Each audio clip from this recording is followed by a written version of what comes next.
So, hey, good afternoon. It's Hope and Direction at high noon. I'm Pastor Matthew Peters. If you're joining us on our Bridgepoint Facebook channel, we're so glad that you tuned in today. One of the things that we want to do is every day at noon, you can tune in and you can check out something that's going to give you some hope and direction. So this morning, I found out some really heavy news. I found out that a member of my family was hospitalized with coronavirus. And this is putting my entire family at risk in another part of the country. But they are all going to be underneath quarantine for 14 days. And this was just absolutely devastating for me to find out this morning.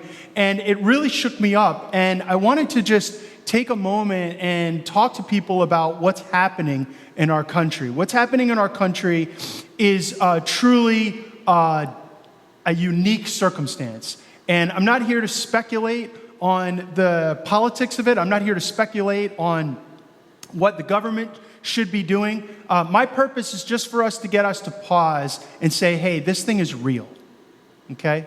So, and I got on the phone and I called one of my closest friends in the world and I talked to him, and his entire family was out with coronavirus. They were quarantined. He's still in quarantine, and he was incredibly sick. Now, the good news is it appears that every one of my friends and family are recovering.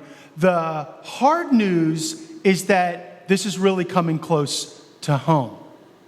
And I think that a lot of people are asking themselves tough questions like, is this whole thing real? I got to tell you people, it's real, all right?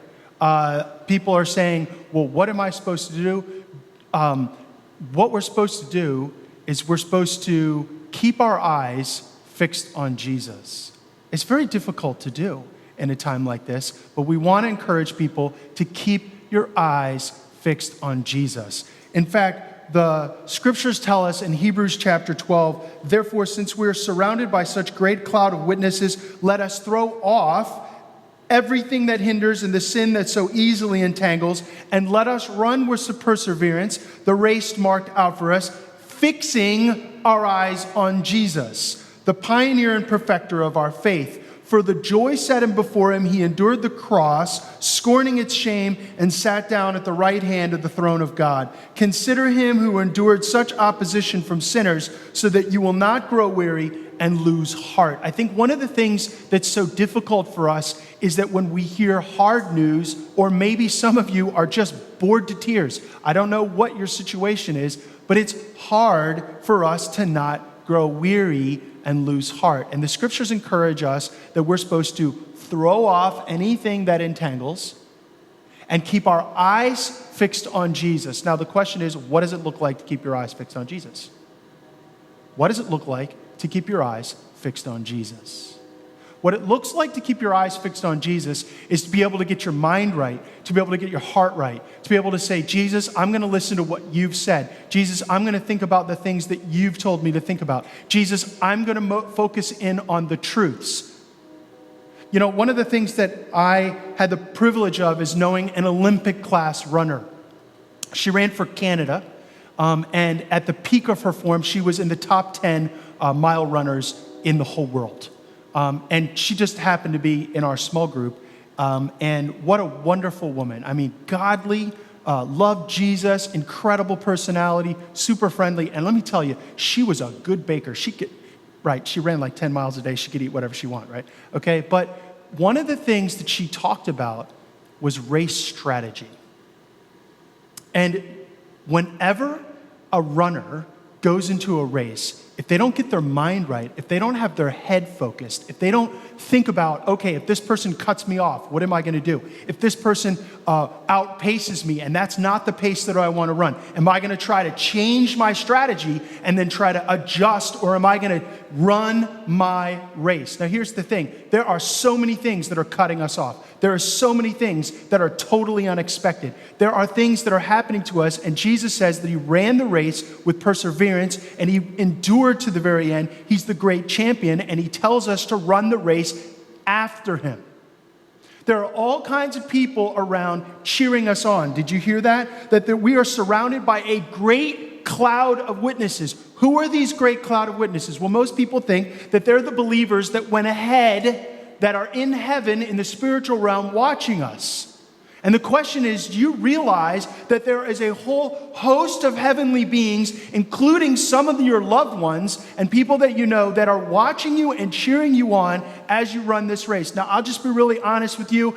This morning, when I heard the news that my family members are at risk, when I heard the news that my friends have coronavirus and that some of my family members have a coronavirus, it was like running in a race and someone stepping out of the stands and punching me in the gut. And I just about felt like I was going to double over and fall down in the race. Now, the question is, am I going to get my mind right? Am I going to get my head focused on Jesus? Now, what we want to do as a community is we want to get our hearts and our minds focused on Jesus. And we want to run the race with perseverance. If we don't run the race with our eyes focused on Jesus, we're going to fall out of the race. We're going to be disqualified. We're going to fall down and get injured. Now, I don't know what happened to you today, but I had some really tough things happen to me today. And one of the things we want to do is where the illustration breaks down is, I don't know if you're aware of this, but you can't go out and assist someone on a race. You have to leave them alone. Do you know that's not the way the Christian life is? You're not running an independent race. I don't care how quarantined you are, or I don't care what the government is telling us. We should never, ever run alone. Okay? Because tomorrow we're going to talk about, and the next days when we get back together, we're going to talk about how we need to continue to meet together. How are we going to encourage each other to keep our eyes fixed on Jesus? Here's the thing I want you to do, okay? If you're a member of our congregation, and even if you're not, here's the thing. I want you to be sending us prayer requests. Send us prayer requests, make comments on our YouTube channel, make comments on this Facebook post, share it with your friends, be connecting with one another. Okay? There is absolutely no way we're going to get punched in the gut or we're going to get knocked down if we don't have people coming around us and saying, hey, we're with you. Let me help you get your eyes up and your heart focused on Jesus. Let me help you get your eyes focused on Jesus. Now, a lot of you don't know what that means. Okay? I was put through the ringer academically. And a lot of times people think that information is the thing. And more information is going to somehow lead to a transformation in your life, okay? You know, I remember in a discipleship course that I took, they said, if information led to transformation, why are all kinds of people fat, okay? I got to tell you, if information led to transformation, then why am I having trouble staying healthy? It's because even though I know that food is bad for me, I'm still going to eat it, okay? Actually, what it means to keep your eyes focused on Jesus is not more information about Jesus, but relational and spiritual connection with him. Deep in your heart, when you think about what's going on, if you're afraid, you can be sure that your eyes are not focused on him. And say, okay, Jesus, I'm afraid. I've got my eyes focused on fear. And there's a whole lot of uncertainty out there today, isn't there?